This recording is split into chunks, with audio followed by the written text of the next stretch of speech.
Death is the one image that strips all illusions bare. It cancels comfort. It collapses every excuse into silence. When you borrow death in a rite, you borrow its gravity, and nothing trivial can stand against it.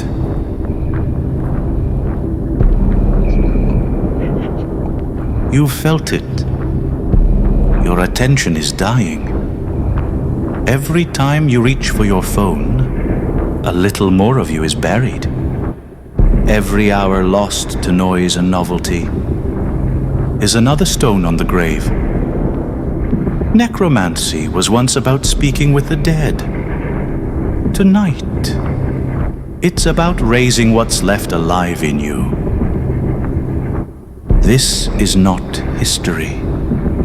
This is not fantasy. This is the rite of extreme focus. And if you step into the circle, you may not come back the same. Some will call it magic. Later you'll hear how the brain itself enters trance and silence. But first, the grave must be opened. There is a parasite feeding on you, not in your blood, but in your time. It arrives dressed as urgency, as curiosity, as the itch to check one more thing. Every scroll, every ping is a ghost that binds you. The ancients named demons to cast them out. Today's demons are algorithms. Their altar is the endless feed. Unseen, they rewire your nervous system, hijack your salience. The very signal that decides what matters. They scatter your focus into fragments. If you do not name them, they name you. And every ritual you perform unconsciously, every reflex, every glance, is another offering of your life.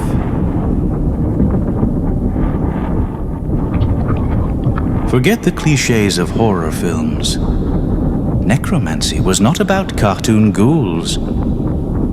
It was the art of focus under pressure. Circles drawn to set boundaries. Triangles marked for the spirit to appear. Objects of fixation. Skulls, flames, black mirrors. Breath slowed, chants repeated, until the world collapsed into one point of attention. Why? Because death was the ultimate threshold, the closest thing to terror and silence combined. And terror has a strange effect on the mind. It sharpens it. What the necromancer entered was a liminal state. Singular, pointed, outside the noise. The same threshold where, centuries later, scientists would see the brain's chatter go silent and the networks of focus flare awake. To the ancients, it was a spell. To us, it is still a spell. Only now. The corpse and the current speak in the language of neurons. They called it necromancy, but the real secret was attention. The dead were never the point. The circle was. The candle, the chant. Each one tuned the mind, until only one thing remained. Ritual wasn't superstition. It was precision. Every symbol, every sound, every silence was a signal to the nervous system. Focus is a trance, a selective state, where your brain marks one task as sacred and shuts down the rest. Neuroscientists call it down-regulating the default mode network. That's the part of the brain that loops memories, worries, and self-talk. It runs your inner monologue like a ghost projector. Ritual dims the lights. In its place, the salience network lights up, deciding what matters and what can be ignored. It's your attention's spotlight, and it only points where the ritual tells it to. Once it locks on, the executive control network takes over. This is where action happens. Planning, execution, memory. The cognitive command center. Ritual gives it a single target and strips out the noise. Breath slows the body. Sound shapes the vagus nerve. Focus becomes embodied. The rite makes it real. This is why spells worked. Or seemed to. They created a liminal zone. Outside ordinary life, where everything irrelevant disappeared. Modern athletes call it flow. Coders call it deep work. Magicians called it contact. Necromancy was not about raising the dead. It was about killing distraction. And if you do it right, you don't just summon a spirit. You become one. Start with time. Pick 1 hour.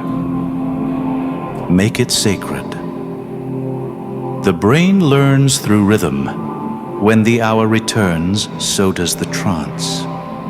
Now mark the place. Draw a circle, even if only in tape. This boundary trains your salience network, your brain's filter, to gate the outside world. Inside the circle, everything matters. Outside it, nothing does. This is how precision is trained. Add a scent, a sound, a lamp in the dark.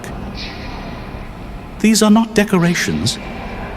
They are triggers, repeated cues that collapse choice and prime the executive network to act. No more wondering what to do. The body already knows. Now set the triangle. One symbol, one shape, one goal. Your task lives here, isolated, clear, untouchable. This is the fixation point, the charge you will bind. Place a vessel nearby, a notebook, a jar, somewhere to trap stray thoughts. Offloading them reduces cognitive load, freeing up working memory, and keeping the loop from breaking. Close all leaks. Put the phone outside the ward. Mute the false gods. You are building a scarcity field, where every second becomes valuable. This increases arousal. Focus sharpens when the stakes are real. Finally, breathe slowly, 6 times per minute. This is not mood regulation. It's nervous system command. Your vagus nerve controls your heartbeat, and your heartbeat controls your alertness. Ritual breath tells your body, we are hunting. No distractions survive.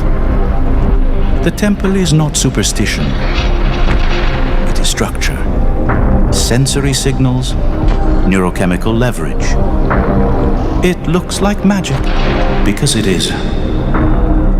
You've drawn the circle. Set the triangle. Spoken your charge. Now comes the summoning.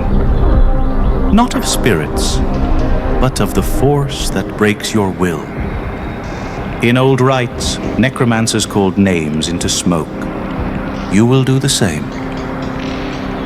Only this ghost does not rattle chains. It scrolls timelines. It whispers cravings. It cloaks itself in urgency. Name it. It could be the need to check. It might be the itch to leave. It could be the thought of elsewhere appearing. This is a binding. In the nervous system, it's called an implementation intention. A statement that programs your prefrontal command system to override your limbic ghosts. In chaos magic, this is how will becomes law. You are writing the demon's true name. And in the naming, you bind it. Now, fix your gaze. In ancient rites, it was a skull or a bowl of black water. For you, it may be a candle, a symbol, a single word pulsing on a screen. This is your anchor. The hook for your salience network. It tells your brain, this matters. Nothing else does. Begin the breath. Inhale for 4. Hold. Exhale for 8. Each breath steadies the vagus nerve, which quiets your body's panic signals, turning down the noise from your heart, lungs, and gut. This is neural coherence, the body believing the circle. Speak if you wish. A whispered phrase, a nonsense syllable, a charge you wrote in trance. It's not about meaning. It's about repetition. Your brain will catch the loop and drop into rhythm. This is the moment of contact, not with some outer entity, but with the current that flows when the world stops pulling. The ghost is here, and it is you. Unbroken by noise, unmoved by novelty, reduced to the sharpest edge of will. Hold it, and begin. The circle is drawn. The ghost is named. The current has arrived. Now comes the harder art. To hold it. Stillness is your weapon. Old grimoires spoke of the death posture. A body frozen, breath drawn tight, senses turned inward. Not because corpses speak, but because stillness silences the restless swarm. Your nervous system is built to chase movement. Every flicker drags your eyes, every ping pulls your mind. Stillness flips the balance. When nothing outside moves, your salience network turns inward. It sharpens what is here. This is why necromancers worked at night, in graveyards, in darkened rooms. Not for superstition, but for sensory reduction. The world dimmed. The signal brightened. Psychologists call this Ganzfeld effect. Reduce external input, and the brain begins to fill the void with its own visions. A dangerous tool, but one that makes focus burn like a torch in a cave. Hold the posture. Not rigid, but unyielding. Arousal rises. The heart, the breath, the tremor. Do not fear it. This is the locus coeruleus, the brain's arousal needle, sliding toward peak focus. Too low, and you fade. Too high, and you break. Balance it like fire. Name what surges. The urge to twitch, the ache in the lungs, the flood of thoughts. Affect labeling, the psychologists say. Speak it, and the amygdala bends, its reactivity tamed by prefrontal command. This is binding by another name. You are chaining the spirit of distraction to the floor of your circle. And here, in the charged silence, you find what the ancients meant. Not communion with the dead, but with the buried. The memories, the archetypes, the future self that waits like a specter. Just beyond the wall of noise. Hold, listen. The silence will speak. No right ends in the middle. To open is to invite. To close is to command. The necromancers knew this. Every conjuration ended with a dismissal. Go in peace, or in wrath, but go. You must do the same. Not because ghosts will linger, but because your nervous system remembers. Unbound, it will keep cycling, dragging the ritual into every hour. So you seal, close your eyes. Draw the circle back into yourself. Exhale. Long, final, deliberate. Whisper. The task is done. The current is released. This is the license to depart. In cognitive terms, a termination signal. Your brain marks the session as closed, preventing rumination loops from spilling over. But there is aftercare. A body held taut must unwind. A mind sharpened to a point must soften. Drink water. Walk. Touch something living. Step outside into light or rain or wind. And do not skip the final key, the dream prompt. In old rites, necromancers left offerings for the dead, asking them to return in visions. You will leave a question instead. As you end, speak softly. Future self, show me the trace of what I built here. Your hippocampus will take the cue. In dreams, in wandering thoughts, in sudden clarity tomorrow, the answer will arrive. That is the daimon you have summoned.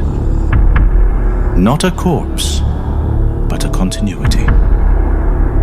Not death, but the line from this hour into the future you command.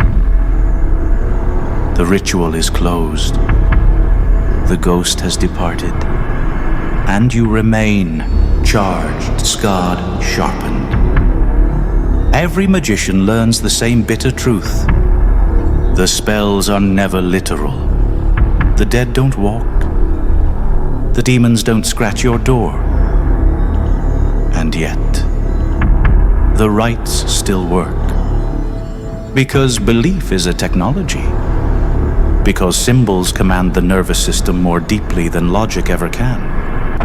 Because the psyche does not need truth.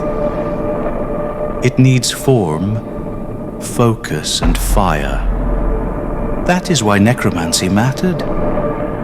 Not because bones whispered, but because the ritual of death sharpened the mind of the living. Death is the one image that strips all illusions bare. It cancels comfort. It collapses every excuse into silence. When you borrow death in a rite, you borrow its gravity, and nothing trivial can stand against it. To stand in the circle, to name the ghost, to command it, was to take ownership of one's own chaos. This is why we borrow the grave. Not to lie to ourselves, but to bend ourselves. Not to prove the supernatural, but to weaponize imagination. The occultists knew. Truth is irrelevant. Efficacy is everything. And here is the paradox. To see clearly, you must first believe fiercely. To break belief, you must first hold it. That is the dangerous game. And if you can play it consciously, you are no one's prey. So tell me, who are you when distraction is dead? Who are you when the ghost you summoned obeys? Write it, seal it. Leave it below in the comments. 3 words only. I am my future's ghost. Say it, and you mark yourself as one who knows the circle. One who refuses to be hollowed by noise. One who can walk with shadows and return sharpened. The right is closed, the signal is left, and the world will answer.